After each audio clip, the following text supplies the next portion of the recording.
भाई शुरू करते हैं एक हाई एनर्जी रीकैप के साथ क्योंकि ये स्टोरी लिटरली पागलपन है। सो लास्ट टाइम क्या हुआ, एक बंदा हारुमी कजुहितो टोक्यो में अकेला रहता है, थोड़ा इंट्रोवर्ट टाइप, और एक मिस्टीरियस राइटर अकियामा शिनोबू का हार्डकोर फैन। अब आगे जो होता है वो एकदम WTF लेवल ट्विस्ट है। तो स्टोरी शुरू होती है एक दिन कैफे में। कजुहितो मस्त कॉफी पी के चिल कर रहा होता है कि उसको पता चलता है कि उसका वॉलेट गायब। और तभी एंट्री होती है एक गन वाला रॉबर की, मतलब बॉलीवुड विलन वाइब्स। वो कैफे ओनर को लूटने लगता है और फिर कजुहितो और एक रैंडम लड़की को बोलता है, उठो, हाथ ऊपर। अब यहाँ पे शॉक नंबर 1। लड़की बिल्कुल चिल, बिना पैनिक के बैठी रहती है और लिख रही होती है, जैसे रॉबर नहीं होमवर्क चेक कर रही हो। रॉबर इरिटेट होता है, गन उसके ऊपर पॉइंट करता है और तब कजुहितो हीरो बनने की कोशिश करता है। वो लड़की को बचाने के चक्कर में सीधा गोली खा लेता है। And, game over. लेकिन भाई मरने के बाद सीन लिटरल एनिमेशन मोड में चला जाता है। Colourful hallucinations, space floating, rainbow bubbles, जैसे यूट्यूब VFX आर्टिस्ट ने ओवरडोज कर दिया हो। वही बबल में एक डॉग दिखता है। जैसे ही कजुई तो टच करता है, पुफ, वो बबल में चला जाता है। और जब आंख खुलती है तो फ्रीकिंग ट्विस्ट, बंदे का रीस्पॉन डॉग के रूप में होता है। हाँ, बंदा एक कुत्ता बन गया। भाई ये क्या मेटावर्स चल रहा है। पेट शॉट का ओनर उसे केज में रख के सेल करने की प्लानिंग करता है। और कजुही तो बेचारा अपनी पुरानी लाइफ मिस करता रहता है, स्पेशली बुक्स, क्योंकि वो रीडिंग का दीवाना था। पर अब लोग उसकी आवाज में सिर्फ बाउ बाउ सुनते हैं। फिर एंट्री होती है उस कैफे वाली लड़की की, एकदम एटीट्यूड मोड ऑन। वो शॉप ओनर को बोलती है कि उसको ये डॉग चाहिए, पर ओनर मना कर देता है। तो मैडम सीधी सिजर्स निकाल के केज काट देती है। ओनर के तो होश ही उड़ जाते हैं और वो डॉग को उठा के अपने घर ले जाती है। घर ले जाके सीन और भी स्कैरी हो जाता है। वो कजुहितो को डार्क रूम में बांध देती है और बोलती है, मैं तुम्हें चीर दूंगी। मतलब भाई ये लड़की हॉरर मूवी से निकल कर आई है क्या। कजुहितो तो बाक करता रहता है, बट फिर बॉम्ब ड्रॉप। लड़की बोलती है, काम, मैं तुम्हारी थॉट्स सुन सकती हूँ। और फिर रिवील नंबर 2। वो लड़की का नाम मत्सुनो है और वही एक्चुअली अकियामा शिनोबू है, वही लेजेंडरी राइटर जिसका कजुहितो फैन था। Bro, literal fan meeting author but as a dog.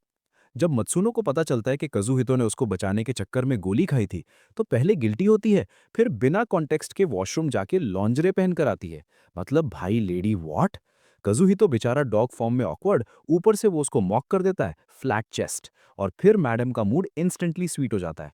ये लड़की एक वॉकिंग मूड स्विंग है। फिर वो उसको घर टूर करवाती है, अपनी ह्यूज लाइब्रेरी दिखाती है, जिससे कजुहितो डॉग होके भी एक्साइट हो जाता है। घर भी रिच पीपल लेवल फैंसी होता है। मत्सुनो बताती है कि राइटर बनने के लिए उसने cooking, cleaning, martial arts, sports सब सीखा है, ताकि स्टोरीज ऑथेंटिक लगें। एक दिन न्यूज़ में कजुहितो अपनी डेथ का रिपोर्ट देखता है और याद करता है कि उसका वॉलेट उसी दिन लॉस्ट हुआ था और उसका अपार्टमेंट नंबर 101 था, जहां उसकी फेवरेट बुक कलेक्शन रखी हुई थी।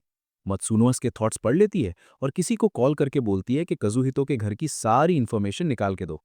पर सामने से रिप्लाई आता है, उसका अपार्टमेंट नंबर एक्चुअली 102 है, 101 नहीं। मतलब इस लड़की के कॉन्टैक्ट्स गूगल से तेज चल रहे हैं। अगला दिन वो डॉग को वॉक पे ले जाती है और रास्ते में वही एफ्रो हैकट वाला पेट शॉप ओनर मिल जाता है। कजुही तो थोड़ा इमोशनल हो जाता है, अरे भाई ये भी यहाँ है। और स्टोरी यहीं से और वाइल्ड होने वाली है। तो भाई स्टोरी आगे बढ़ती है और वॉक के दौरान मत्सुनो का स्कैरी इंटिमिडेटिंग प्रेजेंस कजुहितो को ऑलरेडी डरावा रखता है। वैसे भी डॉग फॉर्म में बंदा हेल्पलेस सा लगता है। चलते चलते उनको एक फ्लैशी सी ब्लॉन्ड गर्ल मिलती है, मतलब एकदम स्पॉटलाइट क्वीन। उसके बॉडीगार्ड्स लिटरली उसके ऊपर स्पॉटलाइट मार के उसको वॉकिंग डिस्को बॉल बना देते हैं, ताकि दुनिया उसकी तरफ देखे। लेकिन जैसे ही वो मत्सुनो को आराम से उसके पास से बिना एक नजर डाले गुजर जाते देखती है, उसका ईगो फुटपाथ पे गिर जाता है। How dare she ignore my shine. बस वो मत्सुनो को कन्फ्रंट करने ही वाली होती है कि उसका बॉडीगार्ड उसे पकड़ के साइड में घसीट लेता है। Total comedy scene. आगे बढ़ते हुए वो होंडा बुक स्टोर के सामने से गुजरते हैं, काजुहितो का फेवरेट प्लेस। मत्सुनो उसकी थॉट सुन लेती है और पूछती है क्या अंदर जाना है, बट काजुहितो मना कर देता है। डॉग फॉर्म में उसका दिल ऑलरेडी टूट चुका होता है। वॉक के दौरान काजुहितो मत्सुनो के दिमाग में एक ही बात घुसाने की कोशिश करता रहता है, please last book of deadly sins lust complete कर दो। बट मत्सुनो बोलती है कि उसके पास इंस्पिरेशन का फुल शॉर्टेज चल रहा है। थोड़ी देर बाद मत्सुनो उसको लेकर उसके पुराने बिल्डिंग सुमिया हॉल पहुंच जाती है। काजुही तो शॉक, भाई हम यहाँ क्यों आए। मत्सुनो कुछ रिवील नहीं करती। यहाँ एक सीक्रेट खुलता है। काजुही तो बताता है कि बिल्डिंग एक डिस्टेंट रिलेटिव की थी, जो उसे फ्री में रहने देता था, बस इस कंडीशन पे कि वो रूम 102 का ख्याल रखे, क्योंकि वो स्टोरेज था। रूम 101 ऑफिशियली एम्प्टी था, तो काजुहितो ने उसको सीक्रेटली अपना प्राइवेट बुक रूम बना लिया था, एकदम हिडन पैराडाइज। मत्सुनो एक बड़े सा कीरिंग से रूम 102 खोल देती है और कैजुअली बोलती है कि उसकी सिस्टर पुलिस में है और उसने उसको बिल्डिंग के सारे कीज दे रखे हैं, मतलब इलीगल प्लस स्वैग कॉम्बो। अंदर जाके मत्सुनो बोलती है कि उसको शक है कि जो मर्डरर था उसने काजुहितो का वॉलेट उठाया होगा जिसमें रूम 101 की थी, क्योंकि 101 में ऑफिशियली कोई रहता नहीं तो इन्वेस्टिगेट करना जरूरी है। पर तभी रैटलिंग नॉइज। दोनों बाहर जाते हैं और देखते हैं कि काजुहितो का मर्डरर रूम 101 से निकल रहा होता है। मर्डरर उनको देखते ही भागना स्टार्ट। मत्सुनो और डॉग काजुहितो दोनों पीछे दौड़ पड़ते हैं। एक ओवरपास पर मर्डरर रुकता है और मत्सुनो को अटैक करता है। उसके हाथ में होता है मत्सुनो की ही बुक सीरीज का एक वॉल्यूम। मत्सुनो उठती ही है कि मर्डरर दूसरी बुक निकाल के फाइटिंग स्टांस बना लेता है। मैं तब तक नहीं पकड़ा जाऊंगा जब तक लास्ट बुक नहीं पढ़ लेता। भाई बंदा पूरा साइको फैन निकला। काजुहितो को क्लैरिटी मिलती है ये बंदा रूम 101 में छुपा हुआ था और मत्सुनो की सारी बुक्स पढ़कर खुद ही कैरेक्टर बन गया।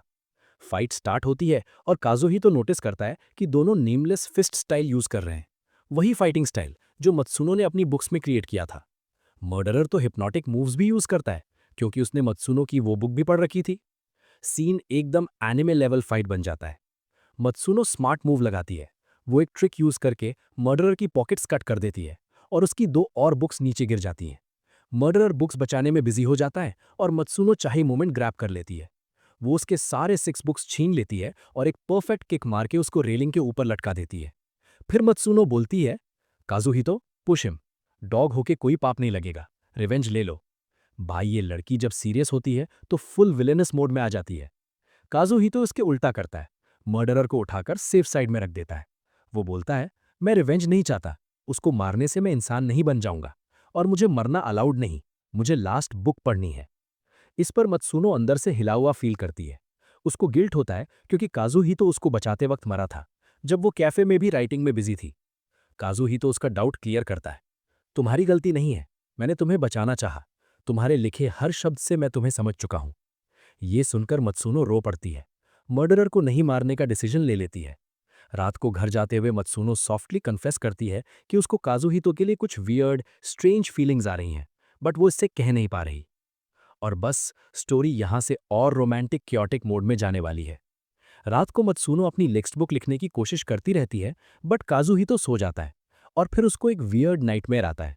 ड्रीम में उसकी सिस्टर हरुबी मधुका होती है, साथ में मत्सुनो भी, लेकिन दोनों का एटीट्यूड इतना इंटेंस होता है कि ड्रीम एकदम मैग्नेरम मोड बन जाता है। डॉग होके बंदा लिटरली शॉक में उठता है। उठते ही देखता है कि एक स्ट्रेंज सी औरत टेबल पे झुकी बैठी है, सर नीचे। औरत फिर वियर्ड एक्ट स्टार्ट कर देती है, कभी देवताओं के नाम, कभी डिमोनिक कैरेक्टर्स, बिल्कुल पोजेस्ड लग रही होती है। काजू ही तो डॉग बॉडी में ही बोलता है, अरे भाई ये क्या बुला लिया तुमने घर में। उसको लगता है शायद ये औरत भी उसके थॉट्स सुन सकती है, और जब वो ट्राई करता है कम्युनिकेट करने की तो औरत और भी अजीब बिहेव करती रहती है। तभी मत्सुनो रूम में आती है और काजुहितो को थोड़ी सेफ्टी फील होती है, चलो कोई तो बचा लेगा इस डेमन से। बट शॉक, मत्सुनो उस औरत से नॉर्मल बात करना शुरू कर देती है, जैसे कोई ऑफिस मीटिंग हो। पता चलता है उस डेमन वाइब्स वाली औरत का नाम सुजुना हिरागी है और वो मत्सुनो की एडिटर है। सुजुना सीधा मत्सुनो को बोलती है, तुम्हारी लेटेस्ट राइटिंग बकवास है, इंप्रूव करो। काजुहितो का रिएक्शन, ब्रो ये बोल कैसे दिया तूने। काजुहितो देखता ही रहता है क्योंकि मत्सुनो तो लिटरली 24/7 राइटिंग करती रहती है, लेकिन सुजुना बोलती है कि मत्सुनो राइटिंग स्लंप में है, इंस्पिरेशन जीरो। फिर आर्ग्यूमेंट साइडवेज हो जाता है। सुजुना सडनली मत्सुनो के फ्लैट चेस्ट पे कमेंट कर देती है और इधर मत्सुनो इंस्टेंटली सिजर्स निकाल के उसके पीछे भागती है। Full horror comedy. और भी शौक, सुजुना खुश हो जाती है। सिजर्स अटैक को वो लिटरली प्रेस करती है, मतलब वो एक सर्टिफाइड मसोकिस्ट निकली, जिसे मत्सुनो का गुस्सा डिवाइन ब्लेसिंग लगता है। काजुहितो का face what the fuck level 9000। यहीं डॉग बॉय को एक रियलाइजेशन होता है। जब मत्सुनो उसके मर्डर केस में इन्वॉल्व हुई थी तब उसकी राइटिंग टर्बो मोड में चल गई थी, मतलब danger plus crime is equal to her inspiration. ये लड़की नॉर्मल लाइफ में क्रिएटिव नहीं हो सकती, उसे लिटरली जान को जोखिम में डालना पड़ता है। सुजुना जाते जाते मत्सुनो को वार्न करती है कि टाउन में एक लोकल क्रिमिनल फिर से एक्टिव हो गया है, जिसका नाम है द स्लैशर। बहुत लोगों को रात में चाकू से स्टैब किया जा चुका है।